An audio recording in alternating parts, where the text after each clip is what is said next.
محرم کا مہینہ چل رہا ہے، اس مہینے کے اندر امام عالی مقام جناب سیدنا حسین رضی اللہ تعالیٰ عنہ کی شہادت، آپ کے رفقا جانصار آل بیت سیدنا حسین رضی اللہ تعالیٰ عنہ کون ہیں؟ آپ نبی پاک صلی اللہ علیہ وسلم کے نواسہ ہیں۔ حضرت حسن بھی حضور کے نواسے، حضرت حسین بھی حضور کے نواسے، اور یہ بیٹے کس کے ہیں؟ حضرت حیدر کرار سیدنا علی المرتضیٰ رضی اللہ تعالیٰ عنہ کے۔ حضور پاک صلی اللہ تعالیٰ علیہ وسلم کے سگے دو چچا ہیں، یہ تین سگے بھائی ہیں۔ ایک نبی پاک صلی اللہ تعالیٰ وسلم کے والد حضرت عبداللہ، دوسرے حضرت زبیر، تیسرے حضرت علی رضی اللہ تعالیٰ عنہ کے والد جن کو ابو طالب کہتے ہیں۔ یہ تین بھائی جو ہے یہ سگے بھائی ہیں، اور المیہ یہ ہے کہ حضور کے والد کا بھی ذکر ہوتا ہے، حضرت علی کے والد کا بھی ذکر ہوتا ہے، اور ذکر اگر نہیں ہوتا تو حضور کے جو درمیانے چچا ہے جن کو حضرت زبیر کہا جاتا ہے ان کا ذکر نہیں ہوتا، اور یہ بھی حضور کے سگے چچا ہیں۔ اور جس وقت آپ کے دادا عبد المطلب دنیا سے رخصت ہوئے تو بیت اللہ کی تولیت اس کے امیر یہی خاندان تھا۔ اس پہلے آپ کے دادا تھے، دادا کے بعد حضور علیہ السلام کے سکے چچا حضرت زبیر کی تولیت کی طرف منتقل ہوئی، اور آپ کو بیت اللہ کی تولیت سپرد کی گئی، آپ کو سربراہ بنایا گیا۔ تو بہرحال حضرت علی رضی اللہ تعالیٰ عنہ کی والدہ جو ہے ان کا نام فاطمہ ہے، آپ کی زوجہ کا نام، حضور کی بیٹی کا نام بھی فاطمہ ہے۔ حضرت عمر خطاب رضی اللہ تعالیٰ عنہ کی بہن کا نام بھی فاطمہ بنت خطاب ہے، حضرت علی کی والدہ کا نام بھی فاطمہ ہے۔ کہتے ہیں کہ میں بیت اللہ کے اندر جب گئی تو مجھے وہیں پر بچے کی ولادت کے آثار محسوس ہوئے، اور اتنا وقت نہیں تھا کہ میں واپس گھر کو آتی۔ اب میں حیران تھی میں کدھر جاؤں، تو بہت ساری روایات ہیں، ان میں کہتے ہیں بیت اللہ کی دیوار پھٹی، اس میں ایک روایت یہ بھی ہے کہ بیت اللہ کا دروازہ کھلا، آپ اندر گئیں، حضرت علی کی ولادت ہوئی، ولادت کے بعد پھر فوراً آپ باہر آ گئی، کیونکہ ولادت کے بعد عورت ناپاک ہوتی ہے، پھر مسجد میں ٹھہرنا اس کے لیے جائز نہیں ہے، کوئی بھی ہو، یہ شرعی مسئلہ ہے۔ تو اگلا مسئلہ جو ہوا کہ حضرت علی کا نام کیا رکھیں، تو آپ کی والدہ یہ کہتی ہیں کہ میرے والد کا نام جو تھا وہ اسد تھا، حیدر تھا۔ اسد کا معنی ہوتا ہے شیر، اور حیدر کا معنی ہوتا ہے دشمن کی طرف جھپٹنا، حملہ کرنا، غالب آنا۔ تو عموماً ہمارے معاشرے کے اندر بھی یہ ہوتا ہے کہ انسان جو نام ہے وہ کس پر رکھتا ہے، اپنے کہتے ہیں جی اپنے بڑوں کے نام پر نام رکھے، تو آپ کا نام جو ہے وہ حیدر رکھا گیا، اس نام کو پسند کیا گیا۔ حضور پاک صلی اللہ تعالی وسلم اپنے دادا کے بعد اپنے چچا ابو طالب کی کفالت کے اندر آئے۔ حضرت ابو طالب جو تھے وہ کثیر الاولاد تھے، ان کی اولاد بہت زیادہ تھی، مالی طور پر بھی کمزور تھے، تو آپ نے اپنی اولاد کو تقسیم کیا۔ حضرت علی بچے تھے تو آپ کے والد نے حضرت علی کو حضور کی نگرانی میں دے دیا۔ حضرت علی نے پوری پرورش حضور کی گود میں پائی۔ حضرت علی کی پرورش کرنے والے کو آمنہ کا لال محمد رسول اللہ صلی اللہ تعالی وسلم کہا جاتا ہے، کیونکہ حضرت علی جو ایمان لائے آپ کی عمر 7 سال سے 12 سال کے درمیان ہے۔ یہ مختلف روایتیں ہیں، 7 سال بھی آتی ہے، 8 سال بھی آتی ہے، 10 سال، بہرحال ابتدا 7 ہے اور انتہا 12۔ اس درمیانی مدت میں آپ ایمان لائے، اور عجیب بات ہے نبی پاک صلی اللہ تعالی وسلم نے آپ پر اسلام کو پیش کیا، اور پھر حضرت خدیجہ رضی اللہ تعالیٰ عنہ حضور پاک صلی اللہ تعالی وسلم کی زوجہ محترمہ، آپ نے حضرت علی کو اسلام کی دعوت دی۔ حضرت علی نے حضرت خدیجہ الکبریٰ رضی اللہ تعالیٰ عنہ کے ہاتھ پر ایمان قبول کیا۔ تو میرے محترم دوستوں اور بزرگوں، جس وقت اللہ رب العزت نے حضور پاک صلی اللہ علیہ وسلم کو یہ ارشاد فرمایا وَأَنذِرْ عَشِيرَتَكَ الْأَقْرَبِينَ، اب آپ کے لیے یہ حکم ہے کہ اپنے قریبی رشتہ داروں کو دعوت دیجئے، تو آپ نے صرف قریش کو جمع کیا، صرف قریش کو جمع کیا، اس میں پورا خاندان قریش تھا۔ آپ نے جب ان کو اللہ کی طرف بلایا، سارا خاندان آپ کا مخالف ہو گیا، اور آپ نے فرمایا اس پورے خاندان میں میرے ساتھ کوئی کھڑا ہونے والا ہے. اس مجمع میں حضرت علی آپ بچے تھے, چھوٹی عمر تھی, آپ نے کھڑے ہو کر کہا محمد رسول اللہ صلی اللہ تعالی وسلم, فرمایا اللہ کے محبوب جان دینی پڑی تو آپ کے لیے جان بھی دے, جو کچھ جس حد تک جانا پڑا اللہ کے محبوب علی آپ کے لیے قربان ہونے کے لیے تیار ہے. خاندان قریش جب سارا مخالف تھا, حضور پاک صلی اللہ تعالی وسلم کے اوپر ایمان لانے والے اور کھڑے ہونے والے کم سنی کے اندر ان کو علی المرتضیٰ رضی اللہ تعالیٰ عنہ کہا جاتا ہے. پھر نبی پاک صلی اللہ تعالی علیہ وسلم ہی نے آپ کا حیدر لقب برقرار رکھا, اس کو لقب عطا کیا اور کہا یہ لقب ہے, اور نام حضرت حضور پاک صلی اللہ تعالی وسلم نے حضرت علی کا نام علی رکھا. علی علو سے ہے, علی کا معنی ہے بلندیوں والا, علی کا معنی ہے اونچی شان والا, علی کا معنی ہے عظمت والا. میں آج جو آپ کے سامنے یہ بات کر رہا ہوں یہ اہل سنت والجماعت کا موقف رکھ رہا ہوں, اہل سنت والجماعت کا عقیدہ رکھ رہا ہوں. یہ بات یاد رکھیں, جو سب کو مانے وہاں کوئی تفرقہ نہیں ہوتا, تفرقہ وہاں ہوتا ہے جو بعض کو مانے اور بعض کا انکار کرے. ہم سب کو ماننے والے ہیں. حضرت علی رضی اللہ تعالیٰ عنہ کو ایک لقب حضور نے دیا, توجہ میری طرف پوری رکھنا, المرتضیٰ. ہم کہتے ہیں علی المرتضیٰ, کہتے نہیں کہتے. مرتضیٰ کا معنی کیا ہے؟ مرتضیٰ کا معنی ہے جس کو چنا گیا ہو, جس کا انتخاب کیا گیا ہو, جس کو نامزد کیا گیا ہو.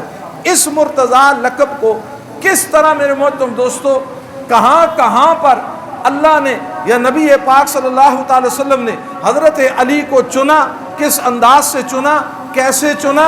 اور یہ بات یاد رکھیں, ہم خطبے کے اندر کیا پڑھتے ہیں, وَقَضَاهُمْ وَعَلِي, یعنی حضرت علی رضی اللہ تعالیٰ عنہ کے بارے میں یہ حضور پاک صلی اللہ تعالی وسلم نے یہ ارشاد فرمایا تھا, فرمایا علی وہ ہے جو حق پر فیصلہ کرنے والا ہے. علی کون ہے؟ وَأَقْضَاهُمْ علی.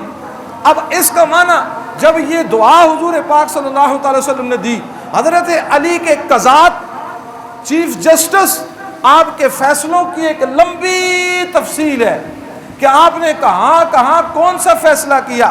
پھر آپ کو ایک اور انداز میں حضور پاک صلی اللہ تعالی وسلم نے لقب دیا, انا مدینۃ العلم وعلی باب ہوا, فرمایا کہ میں علم کا شہر ہوں, علی اس کا کیا ہے؟ دروازہ ہے. یہ روایت آپ سنتے ہیں لیکن یہ روایت پوری ہے. اس پوری روایت کا مطلب کیا ہے؟ فرمایا اسی روایت کے اندر فلاں صحابی غالباً ابو بکر اس کی چھت ہے, عمر اس کی ستون ہے, فلاں صحابی اس کی بنیاد ہے. یہ روایت اس انداز سے پوری ہوتی ہے. اور فرمایا علی اس کا کیا ہے؟ دروازہ ہے. کس طرح دروازہ ہے؟ آپ یہ دیکھیں, پوری فقہ کا امام حضرت علی ہے. فقہ کے امام کون ہے؟ ولایت کا امام کون ہے؟ ولایت جہاں سے چلی اس کو علی کہتے ہیں. علم ریاضی کے موجد کون ہیں؟ علی ہیں. قضاءت میں نے پہلے آپ کو کہا, جسٹس کے اعتبار سے فیصلہ کرنا, اس کے امام بھی کیا ہیں؟ سیدنا علی اور مرتضیٰ. یہ ایک علیحدہ باب ہے کہ حضرت علی سے علوم چلے. کون سے علوم چلے؟ پھر صرف اور نحو کا, اس کے اندر بھی بہت ساری چیزیں ہیں, اس کی بانی بھی آپ ہیں. یہ بھی ایک علم کا ایک بہت بڑا میدان ہے. المرتضیٰ کس طرح حضور پاک صلی اللہ تعالی وسلم نے انتخاب کیا. سیدنا علی المرتضیٰ رضی اللہ تعالیٰ عنہ, نبی پاک صلی اللہ تعالی وسلم کو حکم ہوا آپ مکہ مکرمہ سے ہجرت کر کے کدھر چلے جائیں؟ مدینہ منورہ میں. آپ نے 2 آدمیوں کا انتخاب کیا. ایک حضرت علی کا انتخاب کیا, آپ کی عمر اس وقت 18 سے 19 سال ہے, آپ کا انتخاب کیا. دوسرا اپنے سفر کے ساتھی غار یار والمزار سیدنا صدیق اکبر رضی اللہ تعالیٰ عنہ کا انتخاب کیا. حضرت صدیق اکبر رضی اللہ تعالیٰ عنہ کو فرمایا آپ نے میرے ساتھ سفر پر جانا ہے. حضرت علی سے فرمایا علی یہ امانتیں ہیں, میں جا رہا ہوں, میری اس چارپائی پر تو نے سونے, آپ نے سونے, اور یہ امانتیں مکہ والوں کو واپس کرنی ہے. اور پھر علی ایک بات یاد رکھنا, میں قباء کے مقام پر تمہارا انتظار کروں گا, علی جب تک تو نہیں آئے گا تنہا مصطفیٰ مدینے میں داخل نہیں ہوگا. شان اور مقام حضرت علی. حضور پاک صلی اللہ تعالی علیہ وسلم آپ سفر پر روانہ ہو گئے. قباء, جو لوگ وہاں حج کے لیے گئے, عمرے کے لیے گئے, مسجد قباء جہاں پر ہے, یہاں ان کو آل قباء کہا جاتا تھا. نبی پاک صلی اللہ علیہ وسلم یہاں ٹھہرے، مدینہ کے لوگ آپ کو یہاں ملنے کے لیے آ رہے ہیں، آپ کی زیارت کے لیے آ رہے ہیں، اور حضور پاک صلی اللہ علیہ وسلم سے عرض کر کے اللہ کے محبوب آپ مدینہ میں داخل ہو، فرمایا نہیں، علی جب تک نہیں آئے گا علی کے بغیر مدینہ نہیں جاؤں گا۔ حضرت علی نے امانتیں حوالے کی، آپ سفر کر کے مدینہ منورہ جب پہنچے، قباء کے مقام پر پہنچے، 18-19 سال سفر بھی تنہا، سفر بھی اکیلے، حضور پاک صلی اللہ تعالی وسلم نے فرمایا علی بتاؤ کس طرح دن گزرے؟ فرمایا اللہ کے محبوب ایک بات کا پکا یقین ہو گیا تھا، جب تک آپ سے ملاقات نہ ہو موت نہیں آئے گی، کیونکہ حضور کے الفاظ تھے قباء مجھ پر آ کر ملنا۔ اللہ کے محبوب باہر ننگی تلواریں تھی، 300 ننگی تلواریں، جیسا اس رات سویا اس سے پہلے نہیں سویا۔ کہا علی تلواروں کا ڈر نہیں تھا؟ فرمایا کوئی ڈر نہیں تھا، آپ نے کہہ دیا تھا تو نے امانتیں واپس کرنی ہے، تو میرے پاس آئے گا اور میرے سے ملاقات کرے گا، میں اور تو اکٹھے مدینہ میں داخل ہوں گے۔ جب آپ نے کہہ دیا ننگی تلواریں بھی علی کا کچھ نہیں کر سکتی تھی، یہ یقین تھا۔ حضرت علی کو تو حضور کی بات پہ یقین ہے، علی کے ماننے والوں کو حضور کی بات پہ یقین کیوں نہیں؟ مدینہ منورہ جب مہاجرین پہنچ گئے، وہاں ایک چیز حضور نے قائم کی جس کو مواخات مدینہ کہتے ہیں۔ مواخات بھائی چارہ، جو مہاجر گئے اپنا گھر یہاں چھوڑ کر گئے، اپنا مال چھوڑ کر گئے، وہاں گئے تو ان صحابہ کے پاس کچھ بھی نہیں، ایک مہاجرین اور ایک انصار، ان کے درمیان آپ نے بھائی چارہ قائم کیا اور انصار کو کہا اپنا مال ان پر خرچ کرو۔ آپ کو پتہ ہے انصار نے اپنے دروازوں کو کھول دیا، اپنی جائیدادوں میں حصہ دیا، کہتے ہیں سارے صحابہ تقسیم ہو گئے، حضرت علی باقی رہ گئے۔